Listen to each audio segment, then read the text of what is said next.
And we're back. So having discussed then the demand in a bit more detail, now we're going to look at price factors versus non-price factors. That is, once again, emphasizing the difference. A change in the price of a good leads to a change in quantity demanded, which is movement along the demand curve. But a change in these last things we talked about, income, tastes, tastes and preferences, changes in prices of complements and substitutes, leads to an actual shift in demand. Now, market demand is the aggregate of all household demand. So you might be able to construct an individual demand curve for you with respect to some item like ice cream. But realize that the market demand for ice cream is not just your demand, it's everybody's demand. In other words, everybody who is a potential demander of ice cream. We wouldn't include those people who simply can't consume ice cream, but everybody who's in the market, so to speak, a prospective demander or consumer of ice cream is part of the market. Well, let's turn now our attention to supply. That's the other important element here. And once again, we see that we've got to deal with these two, let's say, perspectives on supply. That is, how quantity supplied is affected by change in price, and how supply itself is affected by various non-price factors. First of all, quantity supplied is the quantity of a good that prospective sellers would offer at a given price, at a particular time, ceteris paribus, all else the same. Supply refers to the willingness of suppliers to sell different quantities of a good at different prices during a particular period of time. And so quantity supplied, let me see if I can jump ahead to the slope. There we go. The supply curve is going to be upward sloping here. So the quantity supplied refers to a particular point on this curve here, let's say representing a combination of price and quantity. Whereas supply itself refers to really all of these different points, this general relationship, and that supply, an increase is depicted by a rightward shift in the demand curve, and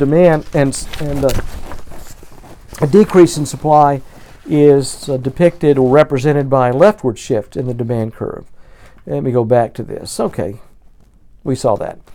Supply in product and output markets. Since firms produce to earn a profit, and all else equal, ceteris paribus, higher revenues mean higher profits, then firms will produce more goods at a higher price than at a low price. In other words, they will produce more goods when they can earn more profits at that, and fewer goods when lower profits are associated with that good. An increase in market price, therefore, will lead to an increase in quantity supplied. The law of supply is this: as price rises, quantity supplied rises. As price falls, quantity supplied falls, and so the supply curve is upward sloping. Why is that? Suppliers of a good focused on profits will supply more of a good at higher prices than they will at lower prices, all else the same. And number two, the law of increasing opportunity costs, better known as the law of diminishing returns, means that suppliers will demand higher prices to allow them to cover higher costs. This is something that we'll really have to see demonstrated in a later chapter, but just suffice it to say here that at what's called the relevant range of producing any particular good, prices are going to be, your cost is going to be rising at the point where you decide to manufacture or to supply more goods to the market. And so as those costs go up, then profit-making opportunities diminish. And so that's represented by an upward sloping supply curve. That is, it takes a higher price to compel suppliers to, let's say, to produce more goods in the face of rising costs. Well, there's our supply curve. Okay, just as in the case of demand curves, we have to make sure and distinguish between a change in quantity supplied and a change in supply. As price changes, that is, we move along that supply curve, the quantity supplied will change. As price goes up, quantity supplied will go up. As price goes down, quantity supplied will go down. Let's say that demand for thingamabobs or doohickeys or whatchamacallits is rising. Demand is rising, that causes the price to rise, which, given no change in production cost, means more profits. So the increase in selling price represents a movement along the supply curve to the right. On the other hand, let's say that the market supply of those items is 200 units at a price of $50 per unit. But if the cost of producing thingamajigs rises, then profits shrink as the company makes more and more, and so the firm will not produce as many of them. This produces a shift of the supply curve to the left. We'll see more about this later on. As other factors change, the supply curve will shift. What causes the supply curve to shift, you may ask? Well, first of all, prices of relevant resources. Remember that suppliers of a good are focused on profits. So if the cost of producing an item rise, the profits associated with it will fall, and the supplier will be less inclined to produce it at any price. And thus the supply curve will shift to the left. And notice that wasn't a change in the price of the good that's being supplied. This is a change in the prices of resources used to produce that good. And in this particular scenario here, the costs go up for the item, so profits go down, and suppliers inclined to produce less of those items. In this case, we haven't talked at all about the change in the price. Well, we have assumed that's held constant. What would happen if the cost of relevant inputs fall? Well, all else the same, in other words, including the selling price of the good, doesn't change. If the cost of producing that item fall, then the profits associated with it will rise, and the supplier will be more inclined to produce it. And so the supply curve will shift to the right. Well, here's another thing that can cause the supply curve to shift. That is changes in technology. Improved technology can make an item cheaper to produce, which will effectively decrease the cost of production, result in an increase in supply, and that is demonstrated or reflected in a shift in the supply curve to the right. We might also find that a particular technology, let's say it's outlawed, and so it becomes more expensive for an item to be produced. If that's the case, a step backward in technology would make an item more expensive to produce. That will effectively increase the cost of operation and result in a decrease in supply, demonstrated by a shift in the supply curve to the left. C, prices of other goods. A change in the price of one good can cause a change in the supply of another. We'll see more about this later on, but this is not talking about the prices of inputs, but it may be the same, something, let's say, with regard to a change in the price of a substitute. For instance, let's imagine that you're manufacturing chicken, and so the price of beef goes up.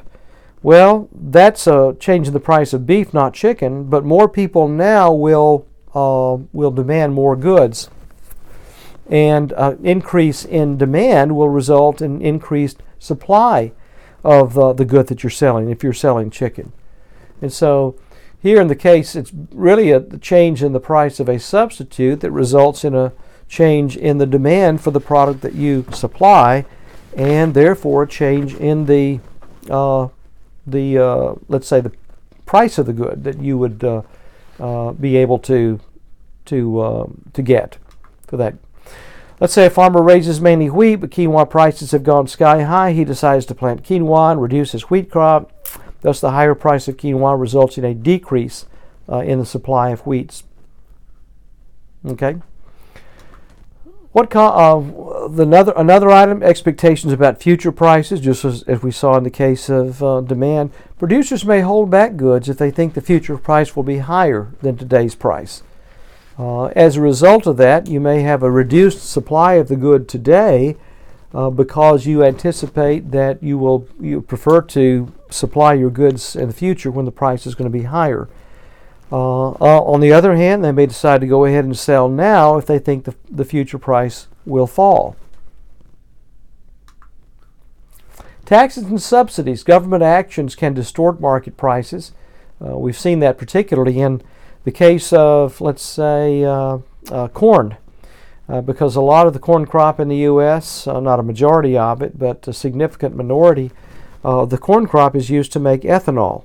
Well, ethanol doesn't make a lick of sense on its own, but it makes sense because of government subsidies. And so in this case, a government subsidy paying farmers to grow corn for ethanol production has resulted in increased supply of corn and therefore reduced supplies of other items like soybeans. Taxes in the same way can discourage, because the taxes essentially raise the cost of producing a particular good. For instance, firearms. Some states have, to discourage firearm sales, have simply put an increased tax on sales of firearms in their states, and that reduces the profits. Actually, what it does is actually reduce the, it raises the cost of the good itself from the consumer's point of view, and has resulted in fewer firearms being sold in those states. Now, the aggregate market supply is just the composite of all the individual firm supply curves. And what you see here is an important construct, and this is the demand and supply curves imposed in the same structure, the same graph. And what we note here in that the supply curve is upward sloping. Notice the demand curve is downward sloping, so there will be a point of intersection. That point of intersection is the point where quantity supplied equals quantity demanded at a particular price, which you see as P star here. And Q star should be over there to the right. It just spacing is off there. But P star and Q star, that represents the point of equilibrium. So we would say that the market is in equilibrium at point P star, and the equilibrium quantity is Q star. That is, the quantity supplied and the quantity demanded are the same, and the market is said to clear. We'll go to the next video and the second set of notes to continue.